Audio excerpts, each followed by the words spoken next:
안녕하세요. 오늘도 반전 인생 사실화 사연 모음을 찾아주셔서 감사합니다. 오늘도 행복하고 건강한 하루 되세요. 그럼 이야기 시작합니다. 지금도 생각하면 가슴이 벅차오르네요. 나는 올해 70인데 젊은 시절엔 정말 치열하게 살았어요. 공무원으로 30년 넘게 일하면서 가족 뒷바라지하느라 정신없이 살았거든요. 그런데 요즘엔 내 삶의 낙이 딱 하나 있어요. 바로 우리 손주 준우 녀석이에요. 민호하고 수정이는 맞벌이라서 늘 바빠요. 민호는 중견기업에서 과장으로 일하고 수정이는 종합병원에서 간호사로 일하거든요. 그러니까 어린 준우는 아침부터 저녁까지 완전히 내 손에 맡겨진 거예요. 처음엔 좀 부담스럽기도 했는데 지금은 나도 모르게 그게 내 일상이 돼버렸어요. 새벽 6시면 어김없이 준우 울음소리에 깨어나요. 준우야, 배고프냐? 하면서 벌떡 일어나서 아기 방으로 가죠. 그 작은 다리를 바동거리는 모습을 보면 진짜 이게 삶의 보람이구나 싶어요. 분유 타는 것도 이제 능숙해졌어요. 처음엔 수정이가 온도 재는 법, 약 맞추는 법 다 가르쳐줬는데 지금은 내가 더 잘 타는 것 같아요. 우리 준우, 할아버지가 왔다. 배고팠지? 하면서 안아주면 그 작은 손으로 내 옷깃을 꼭 잡아요. 그럼 정말 온 세상을 다 가진 기분이에요. 준우를 안고 거실 창가에 앉아서 분유를 먹이는 시간이 하루 중 가장 좋아요. 할아버지가 키워줄게. 엄마 아빠가 돈 벌러 가셨으니까 할아버지가 다 해줄게. 이렇게 말해주면 준우가 까만 눈동자로 나를 빤히 쳐다봐요. 그 눈빛이 얼마나 맑은지 정말 천사 같아요. 낮에는 준우하고 둘이서 동네 한 바퀴 돌기도 하고 집에서 장난감 가지고 놀기도 해요. 이제 8개월 된 준우가 기어다니기 시작했거든요. 아이고, 우리 준우 어디 가려고? 하면 까르르 웃어요. 그 웃음소리를 들으면 정말 모든 피로가 다 날아가요. 저녁에 민호하고 수정이가 퇴근하면 나는 하루 종일 준우가 뭘 했는지 자세히 보고해요. 오늘 이유식 잘 먹었고 낮잠도 2시간 잤고 기저귀는 5번 갈았어. 이런 식으로요. 그러면 민호가 아버지 정말 고생 많으셨어요 하고 수정이도 아버님 덕분에 안심하고 일할 수 있어요 하면서 고마워해요. 그런데 이상하게 수정이는 가끔 전화를 받으러 베란다로 나가곤 했어요. 처음엔 별 생각 없었는데 자꾸 그러니까 좀 이상하더라고요. 병원 일 때문일 거야 하고 넘겼지만 때로는 통화하면서 웃는 소리가 들리기도 했어요. 직장 동료하고 얘기하는 거겠지 싶었어요. 민호는 정말 좋은 아빠예요. 퇴근하면 제일 먼저 준우부터 찾아요. 우리 아들 어디 있어? 아빠 왔다? 하면서 준우를 번쩍 들어올리죠. 그러면 준우도 좋아서 깔깔거려요. 그런 모습 보면 정말 훈훈해요. 주말에는 우리 가족이 모두 함께 공원에 나가기도 해요. 민호가 유모차를 밀고 수정이가 준우 가방을 들고 나는 할머니랑 함께 뒤에서 따라가요. 그런 평범한 일상이 너무 소중했어요. 우리 가족 참 좋네요. 할머니가 가끔 이렇게 말해요. 맞아요. 정말 좋았어요. 그때는 말이죠. 이브 그날의 충격. 그런데 그 평화로운 일상이 무너진 게 바로 그날이었어요. 지금 생각해도 가슴이 철렁해져요. 그날 아침 준우가 열이 좀 있는 것 같았어요. 평소보다 칭얼거리고 분유도 잘 안 먹더라고요. 손으로 이마를 짚어보니까 확실히 뜨거웠어요. 아이고, 우리 준우 어디 아픈가? 하면서 체온계로 재어봤더니 38.5도였어요. 수정이한테 전화했죠. 수정아, 준우열이 좀 있는 것 같은데 어떻게 할까? 그랬더니 수정이가 아버님, 일단 병원에 데려가세요. 제가 지금 당장 갈 수가 없어서요 하더라고요. 나는 서둘러 준우를 안고 동네 소아과로 갔어요. 평소에 예방접종하러 다니던 곳이라 의사 선생님도 우리를 잘 알고 계시거든요. 어머, 준우 어디 아파요? 간호사 누나가 반갑게 맞아주더니 곧 의사 선생님이 진료를 봐주셨어요. 청진기로 심장 소리도 듣고 목구멍도 보고 단순한 감기 같네요. 요즘 날씨가 갑자기 추워져서 감기 걸린 아이들이 많아요 하시더라고요. 그래서 안심했어요. 다행이네, 우리 준우. 하면서 처방전 받으러 기다리고 있었는데 의사 선생님이 다시 부르시더라고요. 할아버지, 혹시 혈액 검사 한번 해볼까요? 염증 수치 확인해 보려고요. 뭐, 의사가 하자고 하니까 당연히 해야죠. 준우가 우는 걸 달래면서 체열하고 잠시 기다렸어요. 그런데 검사 결과 나오고 나서 의사 선생님 표정이 좀 이상하더라고요. 염증 수치는 별로 높지 않네요. 그런데 하면서 잠깐 망설이시더니 할아버지, 혹시 부모님 혈액형을 아시나요? 네, 우리 민호는 O형이고 수정이는 O형이에요. 왜 그러세요? 그때 의사 선생님 얼굴이 확실히 굳어졌어요. 한참을 머뭇거리시더니 조심스럽게 말씀하시는 거예요. 그런데 준우는 B형이에요. 부모님이 O형하고 O형이면 아이는 O형이나 O형이 나와야 하는데 순간 머리가 하얗게 됐어요. 뭔 소리인지 이해가 안 갔어요. 뭐라고요? 그게 무슨 혈액형 유전 법칙상 O형과 O형 부모에게서는 B형 아이가 태어날 수 없어요. 혹시 부모님 혈액형을 잘못 알고 계시는 건 아닐까요? 아니에요. 확실해요. 민호는 어릴 때부터 O형이라고 했고 수정이도 결혼 전에 건강검진 받을 때 O형이라고 했어요. 제가 직접 들었거든요. 그럼 이게 무슨 뜻이에요? 의사 선생님도 난처해 하시더라고요. 여러 가능성이 있을 수 있어요. 검사 오류일 수도 있고, 아무튼 집에 가셔서 부모님과 상의해 보세요. 집에 돌아오는 길이 정말 길게 느껴졌어요. 준우는 아무것도 모르고 내 품에서 까르르 웃고 있는데 내 머릿속은 완전히 뒤죽박죽이었어요. 이게 대체 무슨 일이야? 혈액형이 안 맞다고? 그럼 준우는? 아니에요. 말도 안 되는 소리예요. 우리 준우가 민호 아들이 아니라는 거예요? 그럴 리가 없어요. 수정이가 그럴 사람이 아니에요. 그런데 이상하게 자꾸 생각나는 게 있었어요. 수정이가 임신했을 때 예정일보다 조금 일찍 태어났다고 했던 것. 그리고 가끔 전화 받으러 나가던 모습들. 늦은 귀가. 알 수 없는 웃음소리. 아니야, 이런 생각하면 안 돼. 수정이를 믿어야지. 그렇게 스스로를 달랬지만 마음속 깊은 곳에서 뭔가 불안한 감정이 꿈틀거리기 시작했어요. 삼부 커져가는 의심. 그날 밤잠을 한숨도 못 잤어요. 계속 뒤척이면서 온갖 생각이 머릿속을 맴돌았어요. 할머니가 왜 이렇게 뒤척여요? 하고 물어봤지만 차마 말할 수가 없었어요. 다음 날 아침 민호한테 조심스럽게 꺼내봤어요. 민호야, 어제 준우 병원 데려갔는데. 아, 열은 좀 어때요? 약 먹고 괜찮아졌어요? 응, 열은 내렸는데. 그런데 말이야, 혈액 검사했는데 준우가 B형이래. B형? 아, 그렇구나. 그런데 왜요? 민호는 별로 대수롭지 않게 생각하는 것 같았어요. 그래서 더 직접적으로 말했죠. 너는 O형이고 수정이는 O형인데 B형이 나올 수 있나? 그제서야 민호 얼굴이 굳어졌어요. 한참을 생각하더니 말하는 거예요. 아버지, 의사도 실수할 수 있잖아요. 혹은 제가 제 혈액형을 잘못 알고 있을 수도 있고요.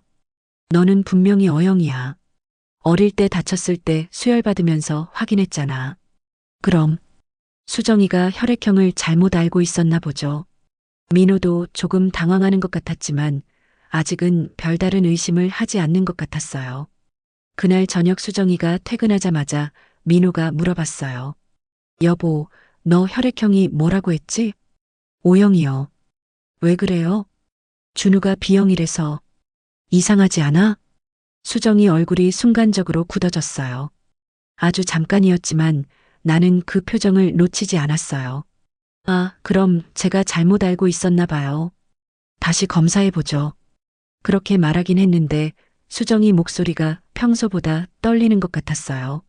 그리고 그날 밤 수정이가 씻고 나서 화장실에서 한참 전화 통화를 하는 소리가 들렸어요.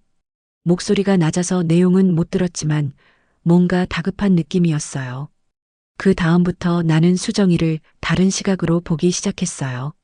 예전에는 그냥 며느리로만 봤는데 이제는 하나하나 의심스럽게 보이는 거예요. 수정이가 준우를 보는 눈빛. 예전에는 사랑스럽다고 생각했는데 이제는 뭔가 죄책감이 섞여 있는 것 같았어요.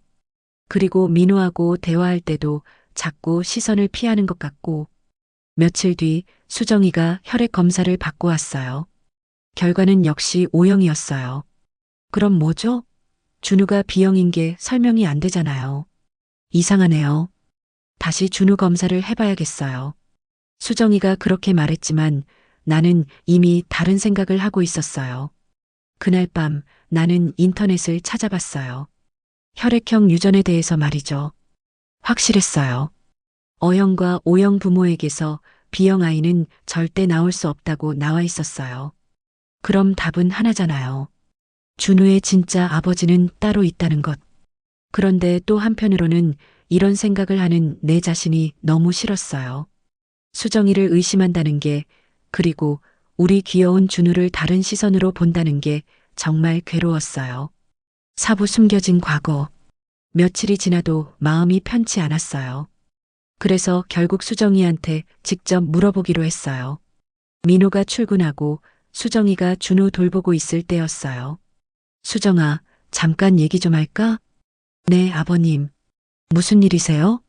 나는 한참을 망설이다가 입을 열었어요. 준우 혈액형 말인데, 혹시 내가 나한테 숨기는 일이 있니? 수정이 얼굴이 하얗게 질렸어요. 손에 들고 있던 젖병이 떨어질 뻔했어요. 아, 아버님. 무슨 말씀이세요? 있는 그대로 말해봐. 준우 아빠가 혹시 민호가 아닌 거야? 그 순간 공기가 완전히 얼어붙었어요. 수정이는 입술을 바들바들 떨면서 아무 말도 못했어요. 그 모습을 보니까 내 추측이 맞다는 걸 알 수 있었어요. 아버님 저는 그동안 우리를 속인 거야? 민호를 속인 거고?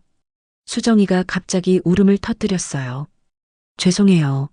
정말 죄송해요. 저도 어쩔 수 없었어요. 어쩔 수 없었다고? 뭐가 어쩔 수 없었어?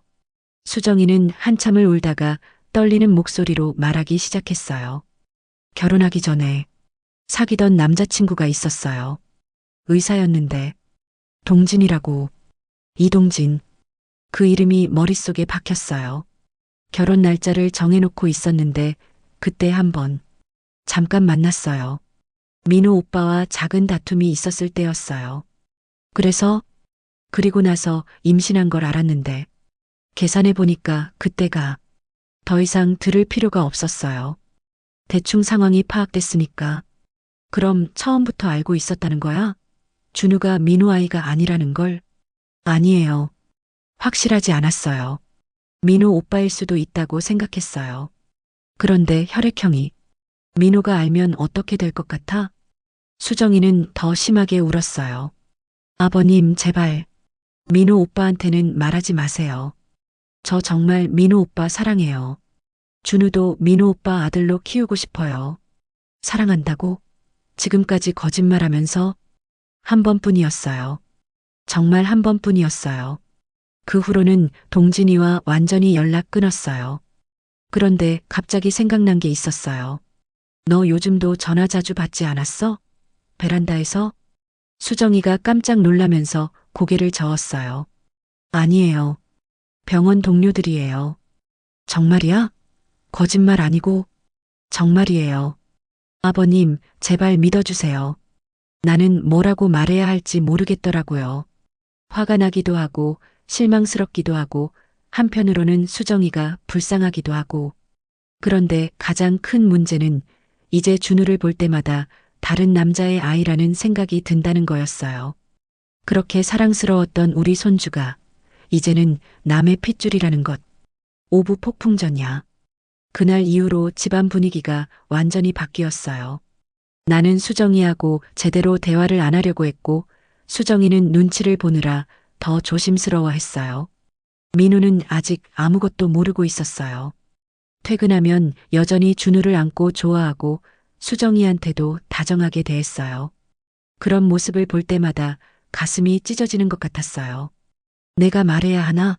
아니면 수정이가 스스로 고백하기를 기다려야 하나?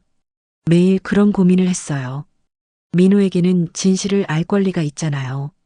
그런데 또 한편으로는 이 일로 우리 가족이 완전히 깨질 수도 있다는 생각에 무서웠어요. 수정이는 점점 더 예민해졌어요. 조그만 일에도 깜짝 놀라고 전화벨 소리만 들려도 얼굴이 하얗게 되고 그런 모습을 보니까 뭔가 더 숨기는 게 있는 것 같았어요. 어느 날 저녁 민호가 늦게 들어왔어요. 회식이 있었다고 하더라고요.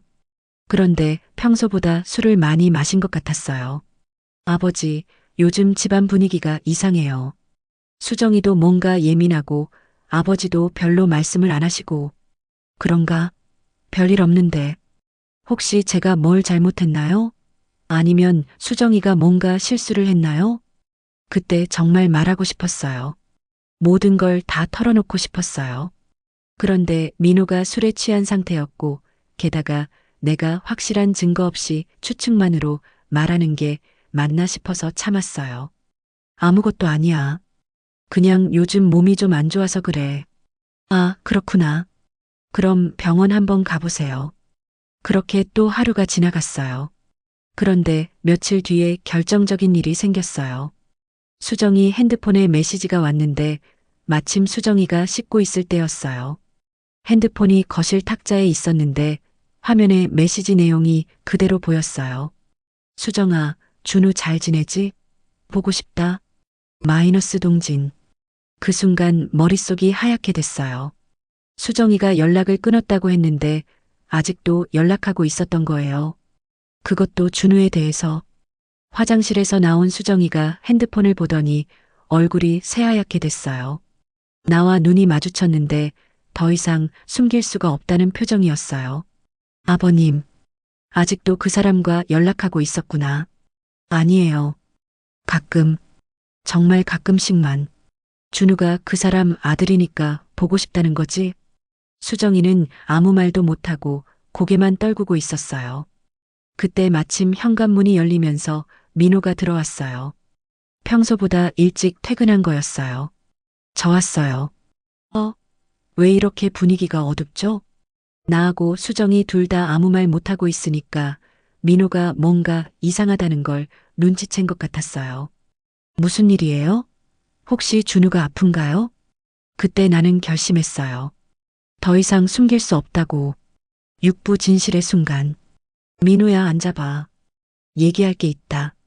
민호는 뭔가 심각하다는 걸 눈치챘는지 천천히 소파에 앉았어요. 수정이는 여전히 고개를 떨구고 서 있었어요. 뭔데요? 아버지 표정이 너무 심각해서 무섭네요. 어떻게 시작해야 할지 모르겠더라고요. 이런 말을 어떻게 해야 하는 거예요? 준우 혈액형 말이야. 아, 그거요? 병원에서 다시 검사해 봤는데 맞대요. B형 맞다고 하더라고요. 그래, B형이 맞아. 그런데 문제는 너하고 수정이가 O형, O형인데 B형 아이가 나올 수 없다는 거야. 민호 얼굴이 점점 굳어졌어요. 그게 무슨 뜻이에요? 생물학적으로 불가능하다는 뜻이야. 즉, 준우는 아버지. 수정이가 갑자기 끼어들었어요.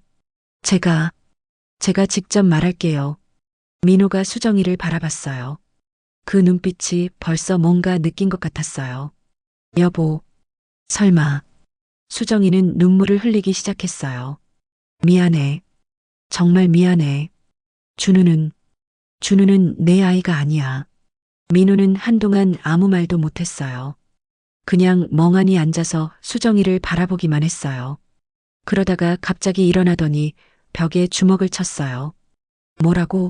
뭐라고 했어? 여보, 진정해. 설명할게. 설명? 뭘 설명해? 다른 남자아이를 내 아들이라고 속인 걸 뭘 설명한다고? 민호 목소리가 점점 커졌어요. 나는 옆방에서 자고 있는 준우가 깰까봐 걱정됐어요. 민호야, 일단 목소리부터 낮춰라. 준우 깨잖아. 준우? 준우가 뭐가 중요해요? 그 아이가 내 아들도 아닌데? 그런 말을 들으니까 가슴이 찢어지는 것 같았어요. 아무리 혈연이 아니어도 8개월 동안 우리가 키운 아이인데 그래도 지금까지 내가 아빠였잖아. 지금까지 속아서 아빠였던 거죠. 완전히 바보같이. 민호가 소파를 발로 찼어요. 그러자 방에서 준우 우는 소리가 들렸어요. 수정이가 방으로 가려고 하니까 민호가 막았어요. 가지 마. 내가 그 애한테 갈 자격 있어? 여보, 아무리 그래도 준우는 아무 죄가 없어. 엄마가 필요해. 엄마, 웃기지 마. 넌 그냥 거짓말쟁이야. 나는 더 이상 못 보겠어서 일어났어요. 내가 가서 준우 달래올게. 너희 둘은 여기서 제대로 얘기해. 방에 들어가니까 준우가 울고 있었어요. 할아버지가 왔다. 왜 울어? 하면서 안아줬는데 평소보다 마음이 더 복잡했어요. 이 아이가 우리 핏줄이 아니라는 게. 그런데도 8개월 동안 내가 키운 아이인 건 변하지 않잖아요. 거실에서는 계속 민호하고 수정이 소리가 들렸어요. 누구야? 그 남자가 누구야? 동진이야. 이동진. 의사. 의사? 어디서 만난 거야? 대학교 때 사귀던 전 남자친구야. 전 남자친구하고 언제? 결혼하기 한 달 전쯤. 우리가 싸웠을 때. 싸웠을 때? 뭔 싸움? 기억 안 나? 내가 술 마시고 늦게 들어와서 큰 소리 쳤잖아. 아, 그때 말이구나. 나도 기억나요. 민호가 친구들하고 술 마시고 늦게 와서 수정이하고 크게 다툰 적이 있었어요. 수정이가 그때 집에 안 들어오고 친구 집에서 잤다고 했었는데 그때 내가 나간 거야? 그 남자한테? 미안해. 정말 미안해. 그때 너무 화가 나서. 그리고 동진이가 연락 왔는데 한 번만이야? 정말 한 번만? 응. 한 번뿐이었어. 그 다음부터는 연락 안 했어. 거짓말하지 마. 아까 그 남자한테서 메시지 온 거 봤어. 그때 수정이가 더 이상 변명할 말이 없다는 듯이 조용해졌어요. 그럼 지금까지도 연락하고 있었다는 거야? 가끔, 정말 가끔씩만. 준우 사진 보내달라고 해서. 미쳤어? 완전히 미쳤어. 민호가 또 뭔가를 집어던지는 소리가 났어요. 준우가 다시 울음을 터뜨렸어요. 7부 무너지는 가정. 그날 밤은 정말 지옥 같았어요. 민호는 화가 나서 집을 나가버렸고 수정이는 방에서 계속 울고 있었어요. 나는 준우를 달래느라 밤새 잠도 못 잤어요. 할머니가 뭔 일이냐고 물어봤지만 차마 말할 수가 없었어요. 민호하고 수정이가 좀 다퉜어 하고만 얼버무렸어요. 새벽에야 민호가 들어왔어요. 술 냄새를 풀풀 풍기면서요. 아버지, 안 주무세요? 잠이 안 와서. 너는 어디 갔다 왔어? 친구들하고 술 마셨어요. 머리 좀 정리하려고. 민호가 소파에 털썩 앉더니 머리를 감추러요. 아버지, 저 어떻게 해야 해요? 글쎄다. 그것도 내가 결정할 일이지. 8개월 동안. 8개월 동안 내가 그의 아빠인 줄 알고 살았는데 밤마다 기저귀 갈아주고 분유 먹이고 아플 때 병원 데려가고. 민호 목소리가 떨렸어요.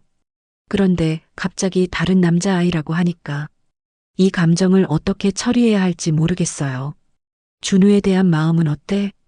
그게 더 화가 나요. 아직도 그 애가 귀엽고 사랑스러워요. 그런데 동시에 볼 때마다 배신감도 들고. 수정이는? 모르겠어요.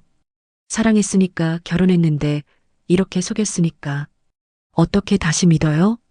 다음 날부터 민호는 준우를 거의 보지 않으려고 했어요. 퇴근해서도 방에 들어가서 나오지 않고 준우가 울어도 모르는 척했어요. 수정이는 더 힘들어했어요. 남편은 자기를 쳐다보지도 않고 아이는 아빠가 왜 자기를 안 봐주는지 몰라서 더 울고. 아버님, 제가 집을 나가는 게 나을까요? 그건 민호하고 상의해야 할 문제 아니야? 민호 오빠는 저하고 대화도 안 하려고 해요. 정말 답답했어요. 이런 상황이 언제까지 계속될 수는 없잖아요. 일주일쯤 지났을 때 수정이한테 전화가 왔어요. 예상대로 이동진이라는 남자에게서였어요. 수정아, 요즘 연락이 안 되는데 괜찮아? 나는 옆에서 들었어요. 수정이가 당황하면서 전화를 끊으려고 했는데 민호가 갑자기 나타나서 전화기를 뺏었어요. 여보시오, 이동진 씨? 누구세요? 민호라고 합니다. 수정이 남편이요. 전화기 넘어가 조용해졌어요. 아, 안녕하세요. 안녕할 게 뭐 있어요? 당신이 준우 친아버지죠? 그건 만납시다. 할 얘기가 있어요. 민호가 일방적으로 만날 약속을 잡더라고요. 수정이는 얼굴이 새하얗게 질려서 말렸지만 민호는 듣지 않았어요. 팔부대면 이틀 뒤 민호가 이동진이라는 남자를 만나고 왔어요. 표정이 더 어두워져서 돌아왔어요.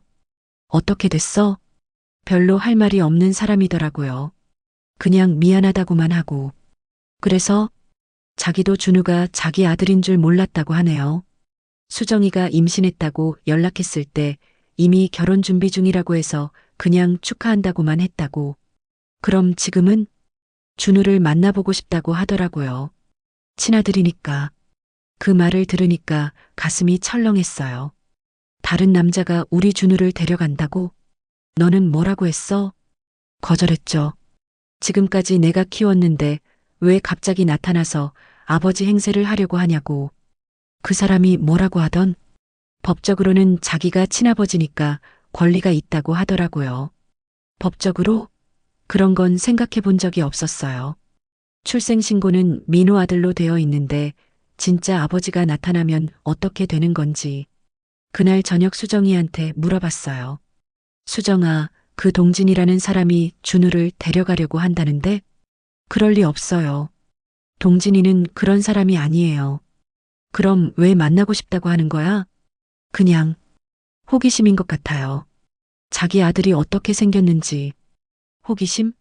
이게 호기심으로 할 일이야? 수정이도 걱정되는 것 같았어요.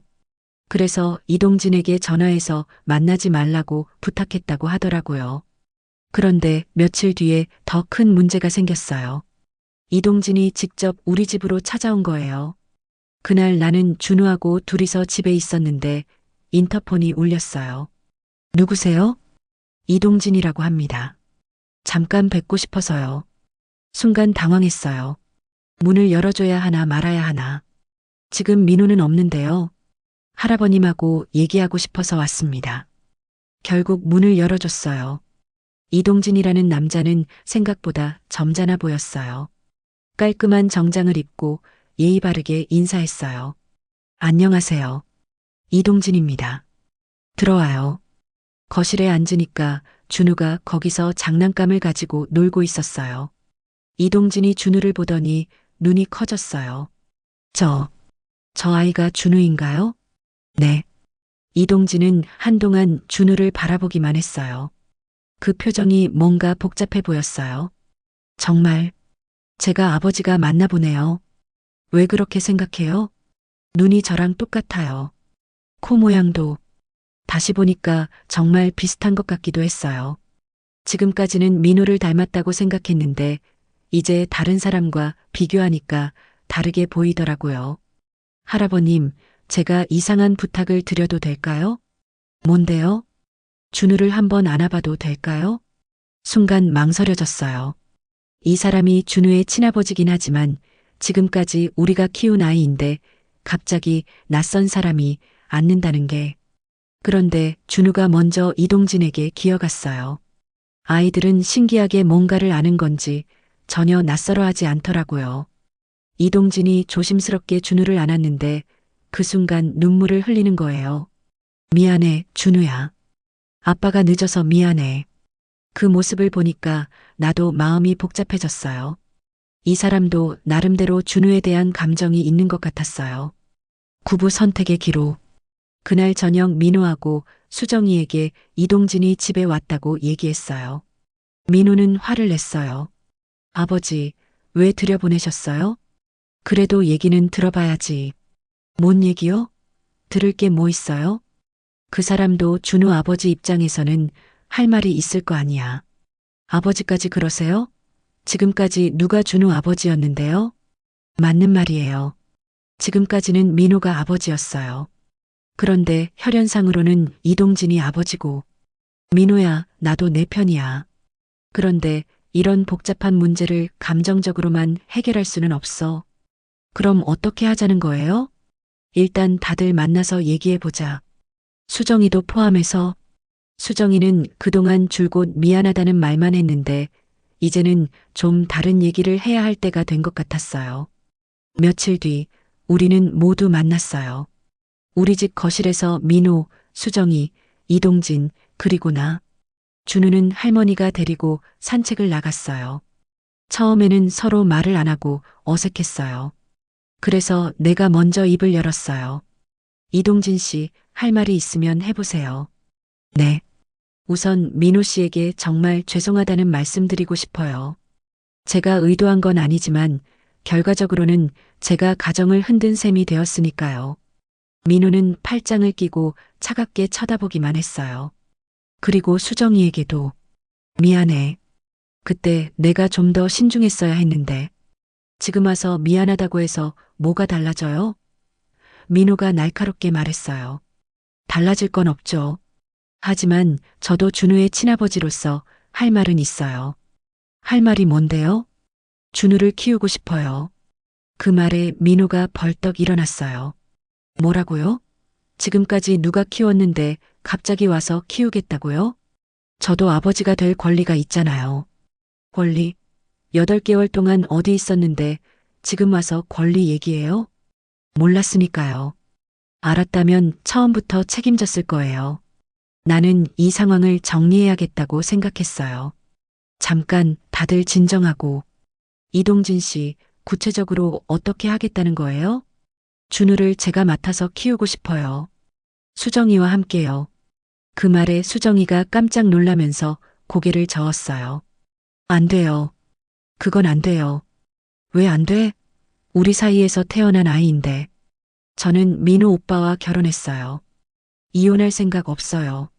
그럼 어떻게 하자는 거야? 계속 이렇게 살 수는 없잖아. 복잡해졌어요.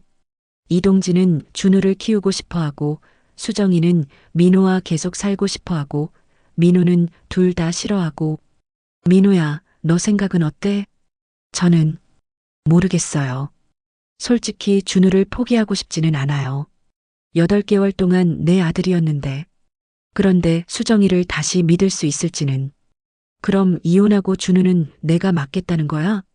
그것도 아니에요. 준우한테는 엄마가 필요하잖아요. 정말 답이 없는 상황이었어요. 식부 갈등의 심화. 그날 회의는 결론 없이 끝났어요. 각자 생각을 정리해보자고 했지만 사실 생각할 게 뭐가 있어요?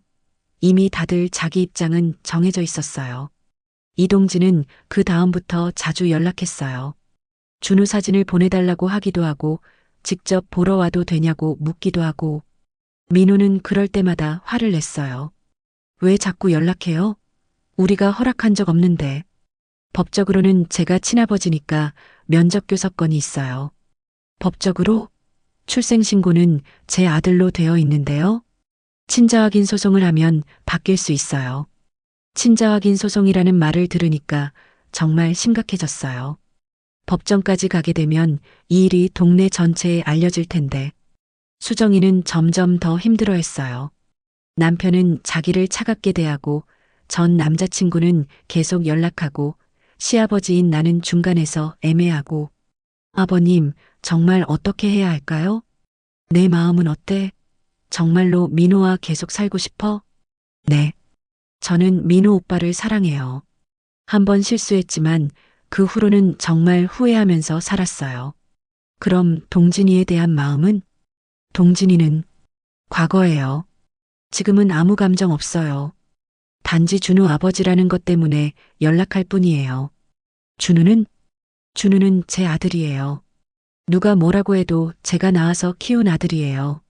수정이 말은 그럴듯했지만 상황이 복잡해서 말만으로는 해결이 안 됐어요. 어느 날 이동진이 갑자기 변호사를 데리고 왔어요. 친자 확인 및 양육권 청구 소송을 준비하고 있습니다. 민호도 지지 않고 변호사를 찾았어요. 8개월 동안 친아버지로서 양육해왔으니까 법적으로도 우리 쪽이 유리할 거라고 하네요. 양쪽 다 법적 대응을 준비하니까 분위기가 더 험악해졌어요. 그런데 정작 중요한 건 준우였어요. 아이는 아무것도 모르고 천진하게 웃고 있는데 어른들은 자기들끼리 싸우고 있고 이러다가 준우만 피해보는 거 아니야?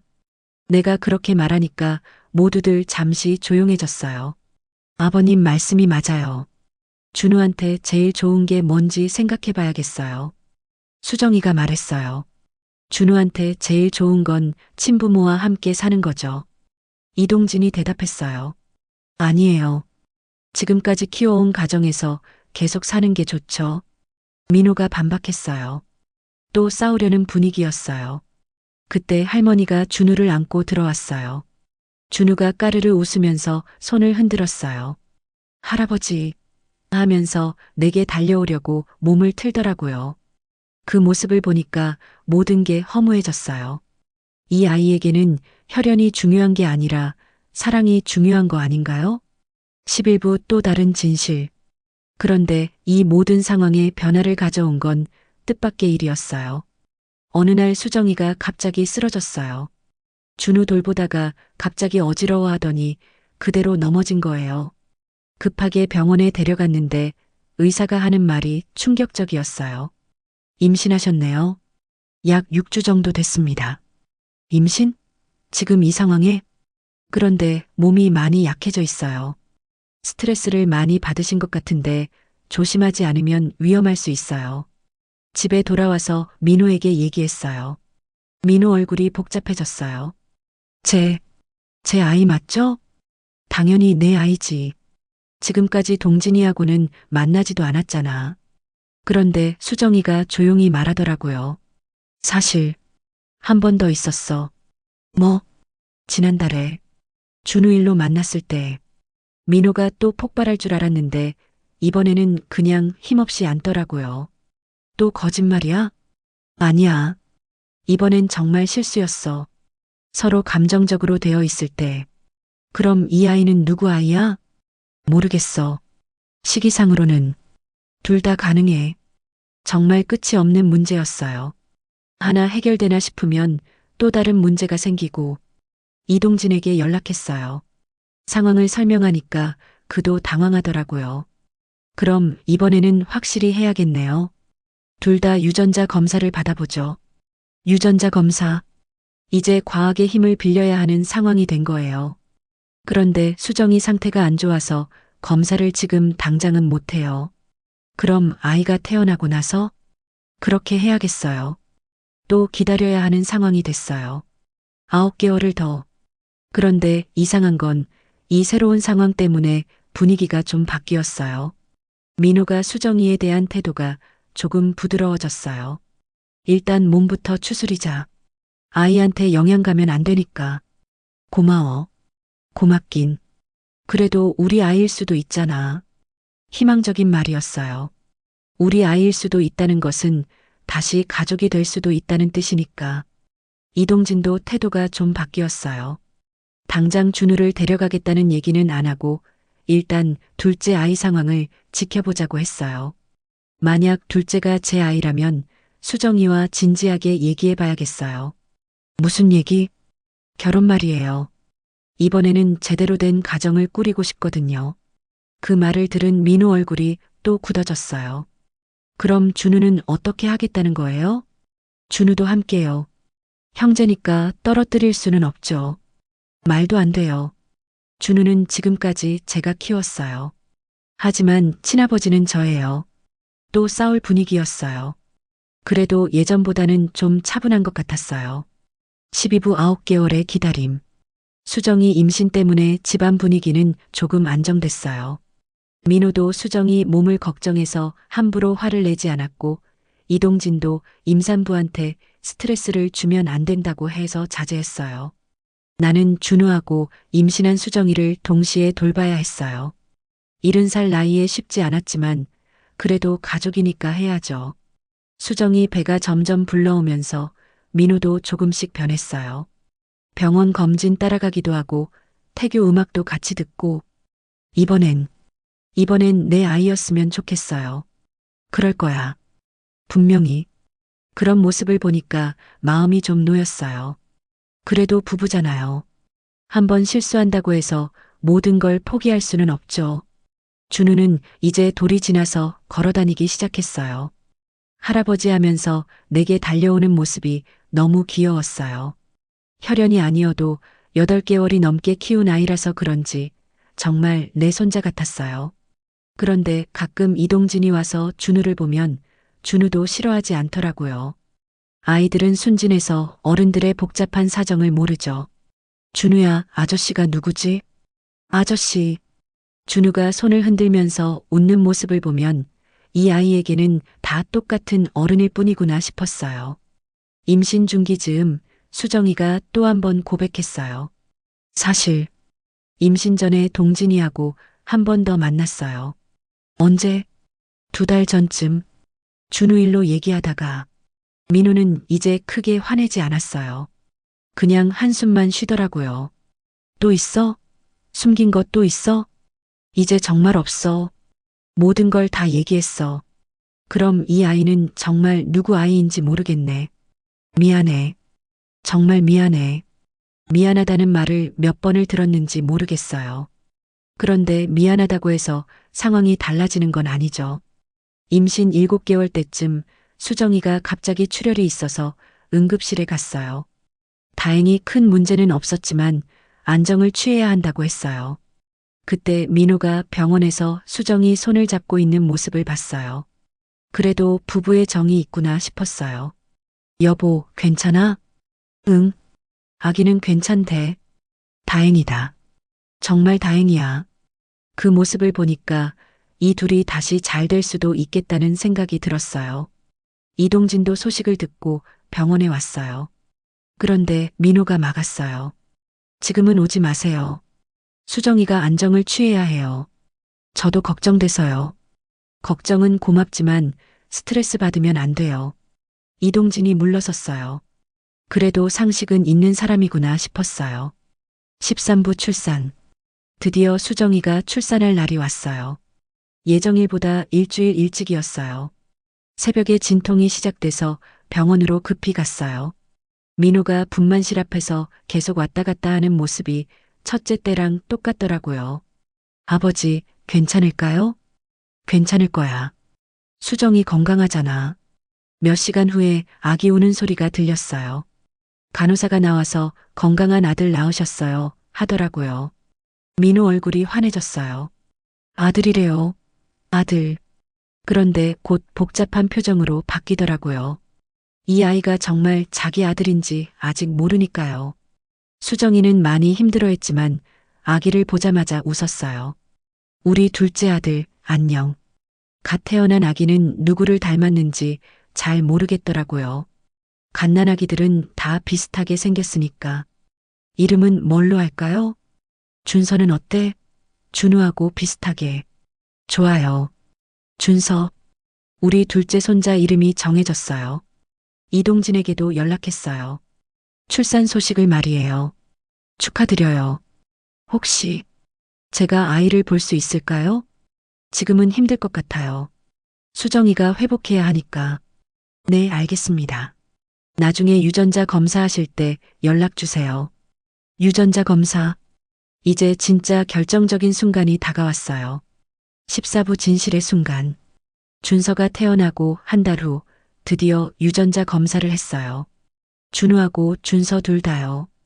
검사 결과가 나오기까지 일주일이 걸린다고 했어요. 그 일주일이 정말 길게 느껴졌어요. 민우는 매일 초조해했어요. 아버지, 만약 둘 다 제 아이가 아니면 어떻게 해요? 그런 생각하지 마라. 준서는 내 아이일 거야. 준우는요? 준우는 이미 우리 가족이야. 혈연이 어떻든 상관없어. 그렇게 말했지만 사실 나도 확신은 없었어요.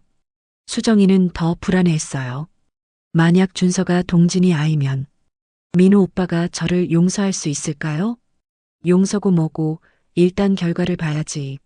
아버님, 저 정말 민호 오빠하고 살고 싶어요. 준우하고 준서하고 함께요. 그럼 그렇게 되도록 기도하자. 이동진도 매일 연락했어요. 결과가 언제 나오냐고 물어보면서요. 드디어 그날이 왔어요. 병원에서 연락이 온 거예요. 검사 결과 나왔습니다. 오셔서 확인하세요. 우리는 모두 병원에 갔어요. 민호, 수정이, 이동진, 그리고 나. 의사가 봉투를 건네주면서 말했어요. 직접 확인해 보세요. 민호가 떨리는 손으로 봉투를 열었어요. 첫 번째 결과지. 준우의 친부 확인. 박민호와 박준우는 친부자 관계가 아닙니다. 이동진과 박준우는 친부자 관계입니다. 예상했던 결과지만 글자로 확인하니까 충격이 컸어요. 두 번째 결과지. 준서의 친부 확인. 박민호와 박준서는. 민호가 읽다가 멈췄어요.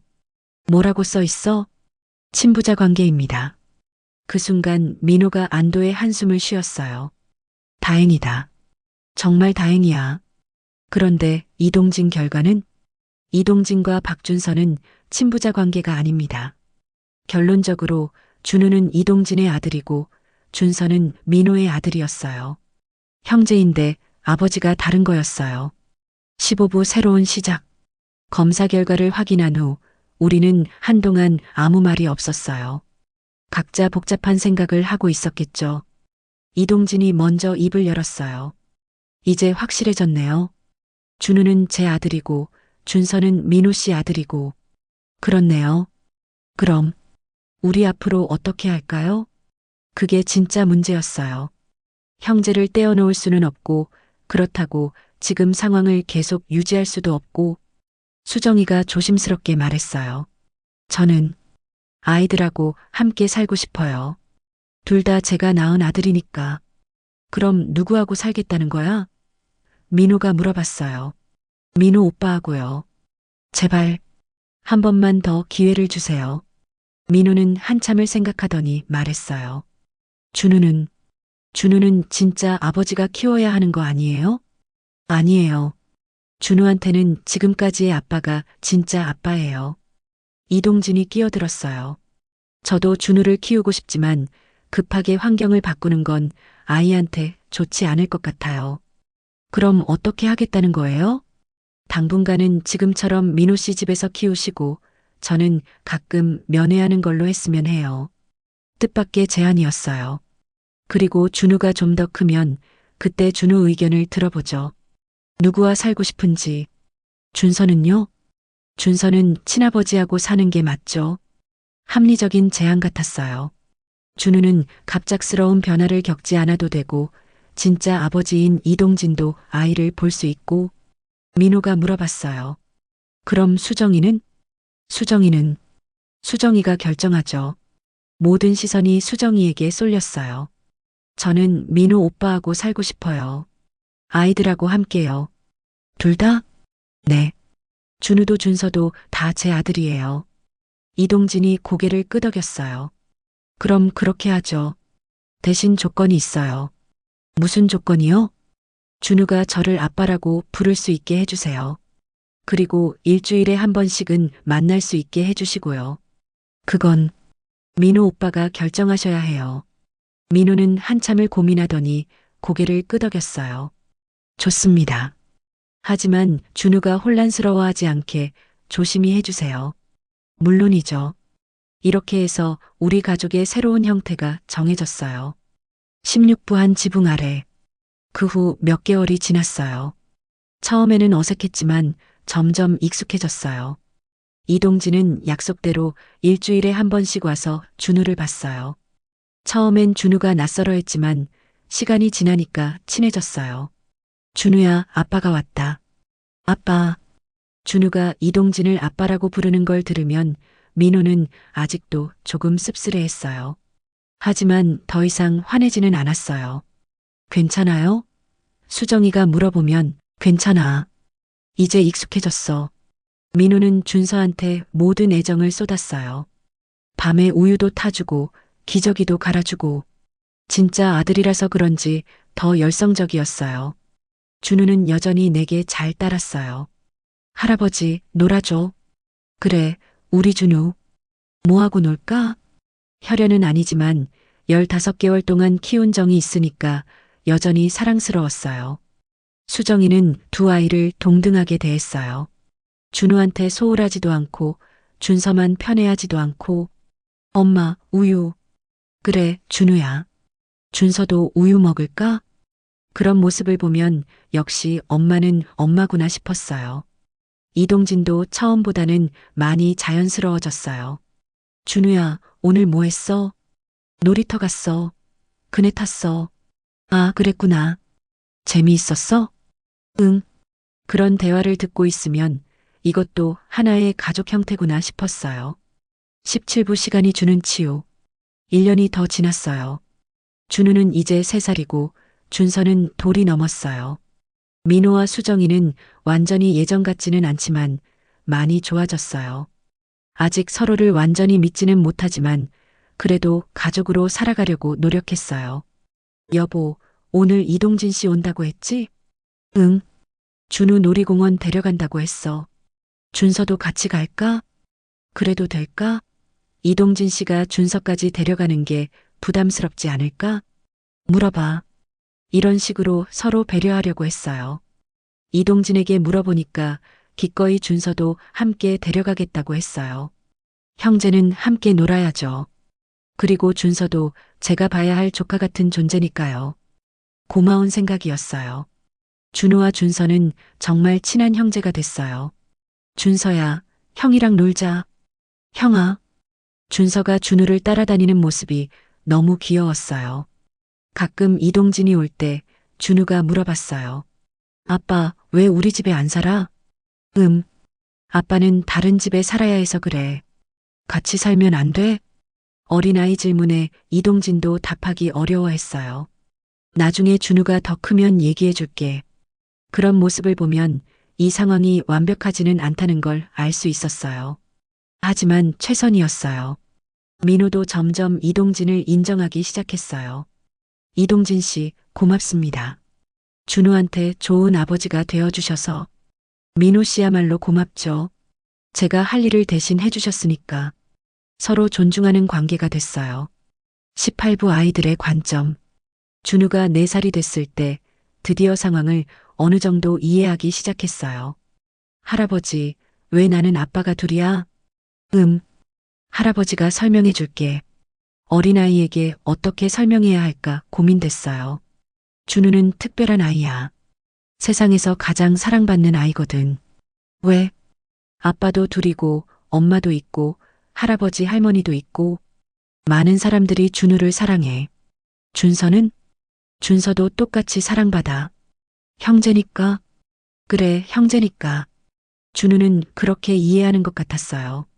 복잡한 어른들의 사정은 모르고 그냥 자기를 사랑해주는 사람이 많다는 것만 아는 거죠. 준서도 점점 크면서 상황을 알아가기 시작했어요. 엄마, 준우 형 아빠, 왜 다른 집 살아? 어른들의 사정이 있어서 그래. 우리 아빠는? 우리 아빠는 여기 있잖아. 응.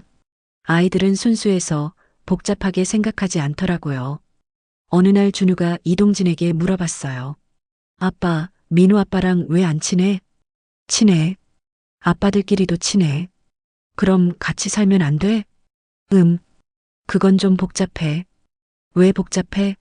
나중에 커서 알게 될 거야. 이동진도 답하기 어려운 질문들이었어요. 그런데 아이들은 어른들이 걱정하는 것만큼 혼란스러워하지 않더라고요. 그냥 자기들을 사랑해주는 어른들이 있다는 것에 만족하는 것 같았어요. 19부 5년 후, 시간이 흘러서 준우는 초등학교에 입학했고 준서는 유치원에 다니게 됐어요. 그동안 우리 가족에게는 많은 변화가 있었어요. 민호와 수정이는 완전히 회복됐어요. 처음 같은 신뢰는 아니지만 서로를 이해하고 용서하는 성숙한 관계가 됐어요. 여보, 그때 일 생각하면 아직도 미안해. 이제 그런 얘기 그만해. 다 지난 일이야. 고마워. 나를 다시 받아줘서. 우리는 가족이잖아. 이동진도 우리 가족의 일부가 됐어요. 매주 오는 것은 똑같지만 이제는 정말 자연스러웠어요. 준우야, 이번 주말에 뭐 하고 싶어? 아빠랑 축구장 가고 싶어. 그래, 가자. 준서도 같이 갈까? 좋아. 형제가 함께 놀러 다니는 모습이 보기 좋았어요. 나는 이제 75이 됐지만 두 손자 덕분에 활력이 넘쳤어요. 할아버지, 숙제 도와줘. 할아버지, 나도. 두 아이가 동시에 매달리면 힘들기도 하지만 그래도 행복했어요. 20부 깨달음. 어느 날 준우가 학교에서 가족 그리기 숙제를 해왔어요. 그림을 보니까 정말 재미있더라고요. 가운데에 자기와 준서가 있고 양쪽에 민호와 이동진이 있었어요. 그리고 뒤에 수정이와 할머니, 나까지. 준우야, 이 그림 설명해 줄래? 응. 여기는 나, 여기는 준서 동생, 여기는 민호 아빠, 여기는 동진 아빠, 여기는 엄마, 여기는 할머니, 할아버지. 아빠가 둘이네. 응. 나는 아빠가 둘이어서 좋아. 더 많이 사랑받으니까. 그 말을 들으니까 가슴이 뭉클했어요. 우리가 그렇게 걱정했는데 정작 준우는 행복해하고 있었던 거예요. 선생님도 그림을 보시고는 특별한 가족이네요 라고 하셨다고 해요. 선생님이 뭐라고 했어? 특별하다고 했어. 나는 특별한 가족이래. 자랑스러워하는 준우를 보니까 우리가 만든 이 가족 형태도 나쁘지 않구나 싶었어요. 준서도 마찬가지였어요. 할아버지, 나도 동진 아저씨 좋아. 왜? 준우 형이랑 놀아주니까. 아이들에게는 혈연보다 사랑이 더 중요했어요. 21부 또 다른 선택. 준우가 초등학교 3학년이 됐을 때 이동진이 중요한 제안을 했어요. 준우가 이제 제법 컸으니까 선택할 수 있게 해주면 어떨까요? 무슨 선택? 누구와 살고 싶은지. 일주일은 저희 집에서, 일주일은 여기서. 이렇게요. 새로운 제안이었어요. 준우한테 물어봐야겠네요. 준우에게 물어봤더니 의외의 대답을 했어요. 나는 지금이 좋아. 모든 사람들이 다 여기 있으니까. 동진 아빠 집에 가서 살고 싶지 않아? 동진 아빠가 여기 와서 살면 안 돼? 아이다운 발상이었어요. 그건 좀 복잡해. 왜 복잡해? 다 같이 살면 좋잖아. 아이의 순수한 생각이었지만 현실적으로는 불가능한 일이었어요. 결국 준우는 현재 상태를 유지하기로 했어요. 동진 아버지는 주말에 만나고 평상시에는 민호 아버지와 함께 사는 것으로. 그럼 나중에 또 생각해 볼까? 응. 22부 진정한 가족의 의미. 시간이 더 흘러서 준우가 중학생이 될 즈음 어느 날 준우가 나한테 진지하게 물어봤어요. 할아버지, 가족이 뭐예요? 왜 갑자기 그런 걸 물어봐?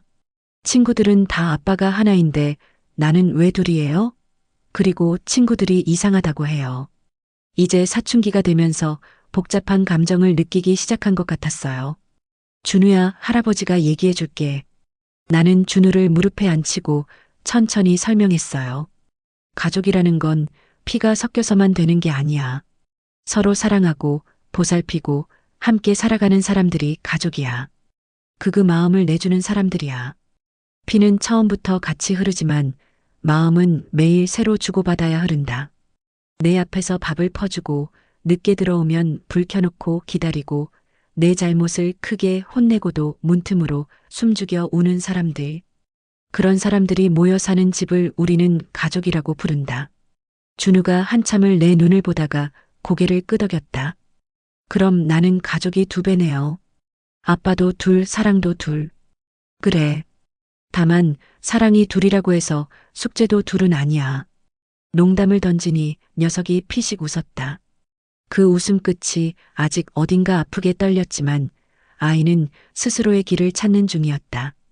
그날 저녁 나는 방에 앉아 두 아버지에게 같은 문자를 보냈다. 아이들이 흔들릴 때는 어른들 사이의 경계가 먼저 흔들립니다. 당신들이 먼저 지켜주세요. 민호가 바로 답장을 보냈다. 알겠습니다, 아버지. 이동진에게서도 짧게 왔다. 네, 저도 지키겠습니다. 그 다음부터 규칙을 하나 더 만들었다. 큰일이 생길 때마다 셋이 함께 앉아 먼저 듣고 그 다음에 말하기. 화가 나도 3분은 물 한 잔을 들고 서 있기.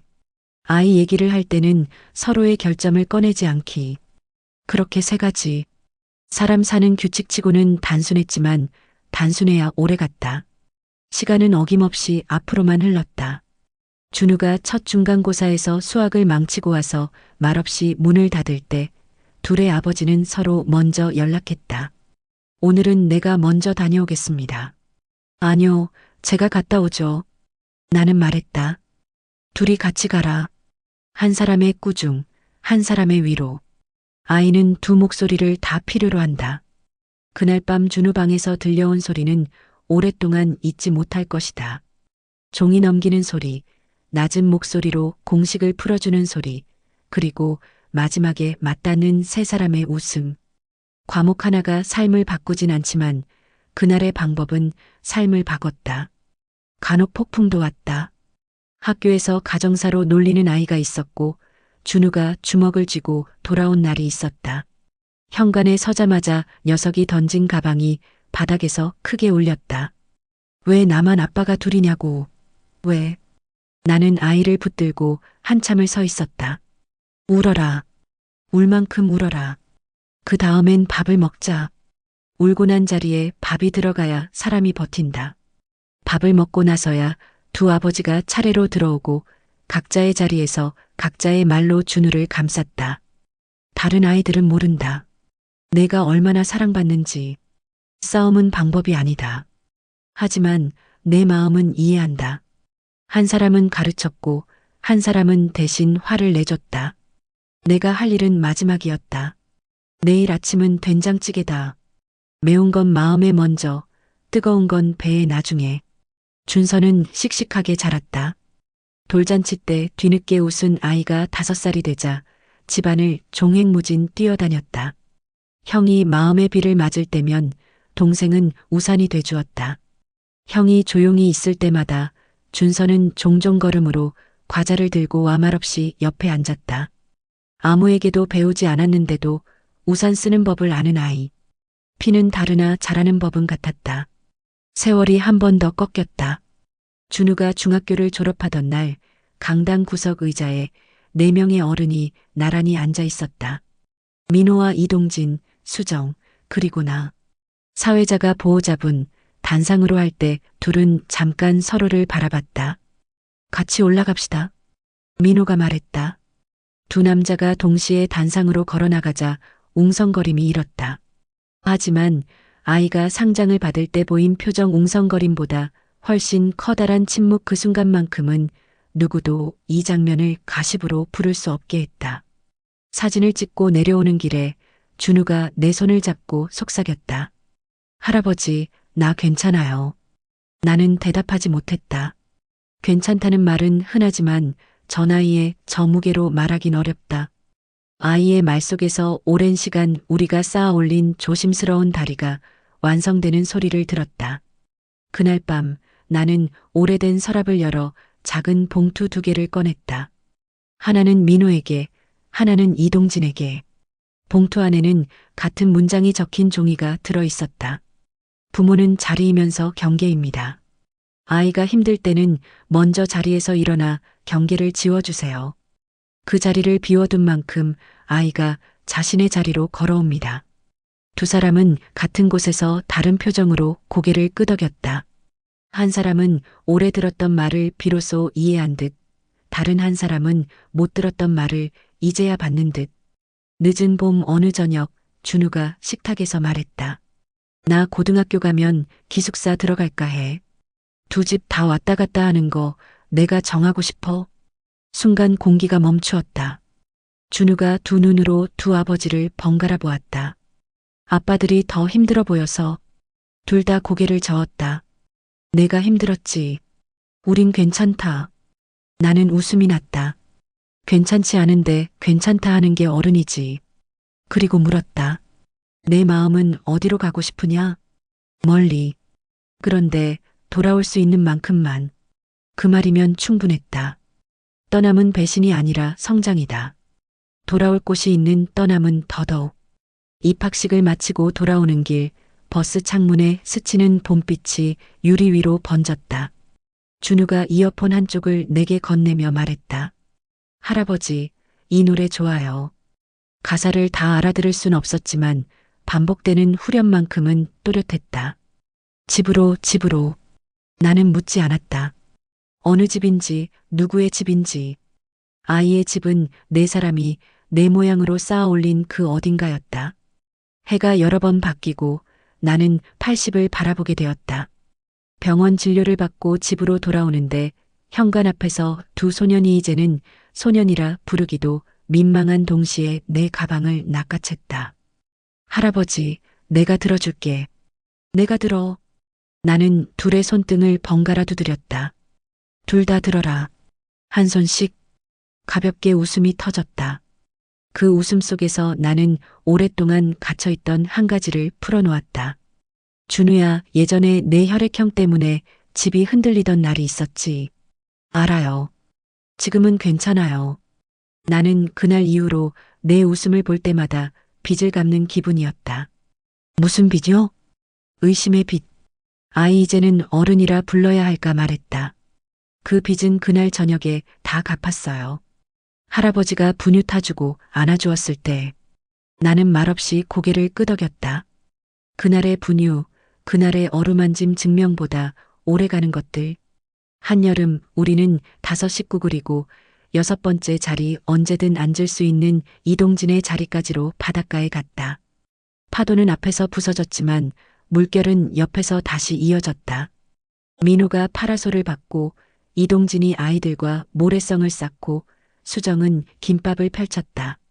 나는 물가의 의자에 앉아 파도 끝을 한참 바라봤다. 파도는 늘 경계 같지만 사실은 이어주는 다리였다. 멀리서 온 물과 가까이 있던 물이 매 순간 서로를 바꿔앉는 자리. 해가 질 무렵 준우가 내 옆에 앉았다. 할아버지, 나도 언젠가 아빠가 되면 잠시 말을 멈추더니 씩 웃었다. 아빠가 둘은 못해도 마음은 2배로 할게요. 그럼 됐다. 나는 말했다. 피는 주어지는 것이고 마음은 선택하는 것이다. 내가 선택한 마음으로 내 아이를 감싸라. 집으로 돌아오는 차 안 아이들이 뒷좌석에서 잠이 들었다. 한 녀석은 창에 머리를 기대고 다른 녀석은 형 어깨에 얼굴을 파묻었다. 운전대 위에서 두 아버지의 손이 같은 박자로 방향지시등을 켰다. 서툴고 정확했다. 그 박자가 이 집의 박자였다. 나는 조용히 눈을 감았다. 오래 도착하려 했던 곳에 이제 막 도착한 기분. 주소는 적지 못했지만 사람으로 길을 찾았다. 마지막으로 남겨둘 말이 있다. 가족은 때로 피가 시험하고 시간이 심판하며 마음이 구원한다. 진실이 갈라놓은 자리를 우리가 매일의 밥과 작은 농담과 기다림으로 다시 메웠다. 완벽하지 않아도 충분했다. 완벽하려다 무너지는 집보다 충분해서 오래가는 집이면 된다. 이 이야기가 마음에 닿았다면 당신 곁에 누군가에게 오늘 밥 한 술 더 얹어주세요. 그리고 영상이 좋았다면 구독과 좋아요 부탁드립니다. 내일도 우리는 같은 자리에서 서로를 조금 더 선택할 것입니다.